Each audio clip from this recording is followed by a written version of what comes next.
Hello and welcome to the first episode of GSI Global Sport Issues. You're joining Megan Dymmock-Morgan with journalists Maria Lopes and Emilia Ottela. On today's episode, we're going to be discussing transgender athletes following former swimmer Sharon Davis's recent tweet. The tweet said, "I just don't understand how anyone can say this is a level and fair playing field. 1,000% increase in trans women taking part in sport recently. It's a serious topic that has to honestly dealt with for safety as much as integrity. Hashtag fair play." So Emilia and Maria, what do you think about this tweet? Do you think she's right to say that it is unfair? Trans women are assigned as male at birth. And yes, it is true that biological males have an unfair advantage in sports against biological females. And for example, anti-doping work tries to make sport more fair, and it is controversial and argued if this is going to take sport more unfair direction. What do you think, Maria? Well, according to John Burrell, with what he said on BBC 5 Live, testosterone is a growth hormone and males tend to have more testosterone than females do, as it stimulates growth of the muscle. The other issue, of course, is males physiologically have what we would term as legacy physiology. If they go through a transgender process, they have larger lungs and a larger heart and a potentially higher level of hemoglobin. So certainly in high performance sports, that legacy physiology will give almost certainly transgender athletes physiological and performance advantages over individuals that are female and stay female, that are born female and stay female. Larger lungs and larger hearts are things that on the whole males are born with, and larger lung capacity increases the ability to transfer oxygen to the muscles, and a larger heart improves cardiac output. Therefore, it is proven that testosterone is a really powerful substance that causes large growth in muscles. It is on the ban list because obviously it does enhance performance. So could we conclude that the research shows that it is unfair for biological female athletes to compete against transgender female athletes? Yeah, I think purely on biological reasons it isn't unfair, and I think everyone knows that biologically men are stronger than women, and when you go through the process of changing from a man to a woman, you don't lose your muscle, you don't lose your height, you don't shrink, you don't lose any of your lung capacity.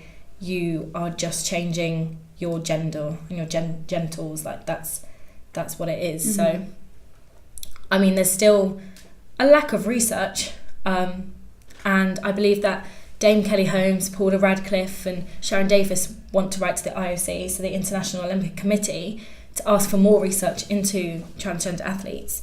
I think they want to have some sort of checklist, guidelines, so that the playing field levels out. Whether there's a guideline or guidelines in place already, do you know much about this? Yeah, there are guidelines. In 2003, the International Olympic Committee Medical Commission made guidelines for participation of athletes who had undergone sex reassignment, and there are 3 conditions for participation. And first, athletes must have undergone sex reassignment surgery. And secondly, athletes must show legal recognition of their gender. And the last one is that athletes must have undergone hormone therapy. And the last one is that athletes must have undergone hormone therapy for 2 years before participation. And actually it wasn't until 2004 when the IOC allowed transsexual athletes to participate in the Olympic Games. And then in 2015 the IOC was forced to modify these guidelines because in some countries it is illegal to change sex, and that makes almost impossible for athletes to get the legal recognition. I think in every European country it is legal to change sex. Maria, you are born in Africa. How is it there? Well, with the exception of South Africa and Cape Verde, lesbian, gay, bisexual and transgender LGBT rights in Africa are very limited in comparison to many other areas of the world. In most African states, homosexuality is illegal, with the exception of just a few. There are even death penalties in about 5 countries still, and homophobia is on the rise. Therefore, it's a very controversial subject in Africa still, and some athletes need to leave their countries in order to undertake these surgeries or these processes, which brings us to the case of Caster Semenya, which is not a transgender athlete but is looked at in different ways because is intersex due to the high levels of testosterone that she has naturally. She is a female, was born female, identifies herself as a female, but is seen as intersex because of her high levels of testosterone.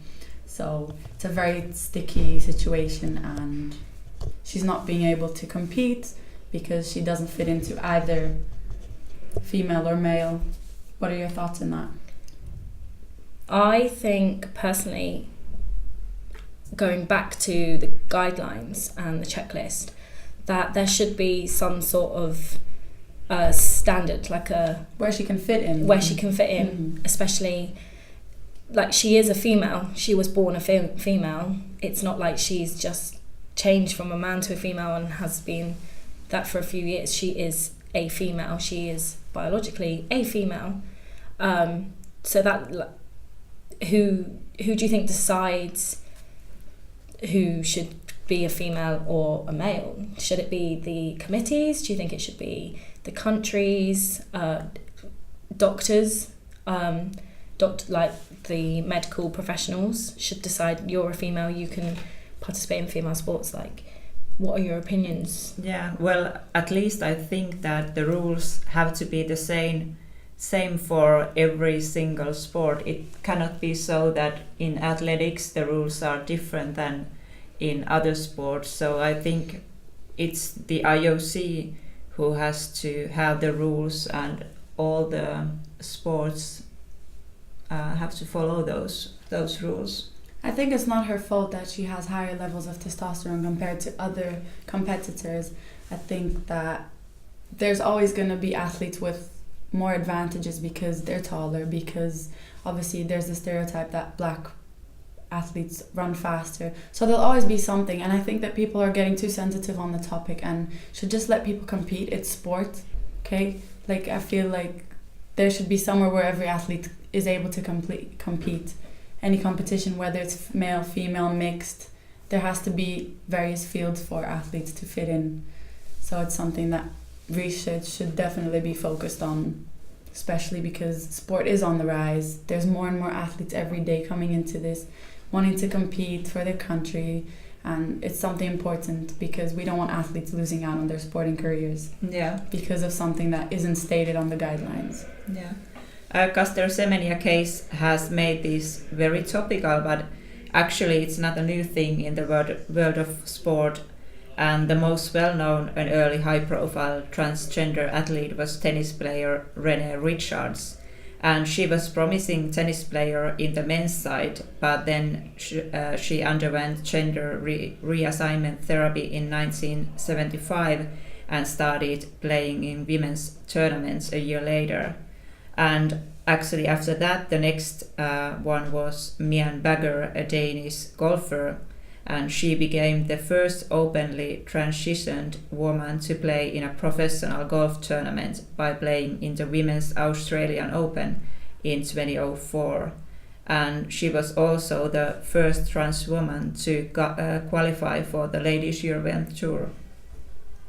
And after her example, many professional golf organizations have changed their practices, and for example the Finnish Golf Union has decided that all the transgender athletes are allowed to play in the competitions organized by the Finnish Golf Union.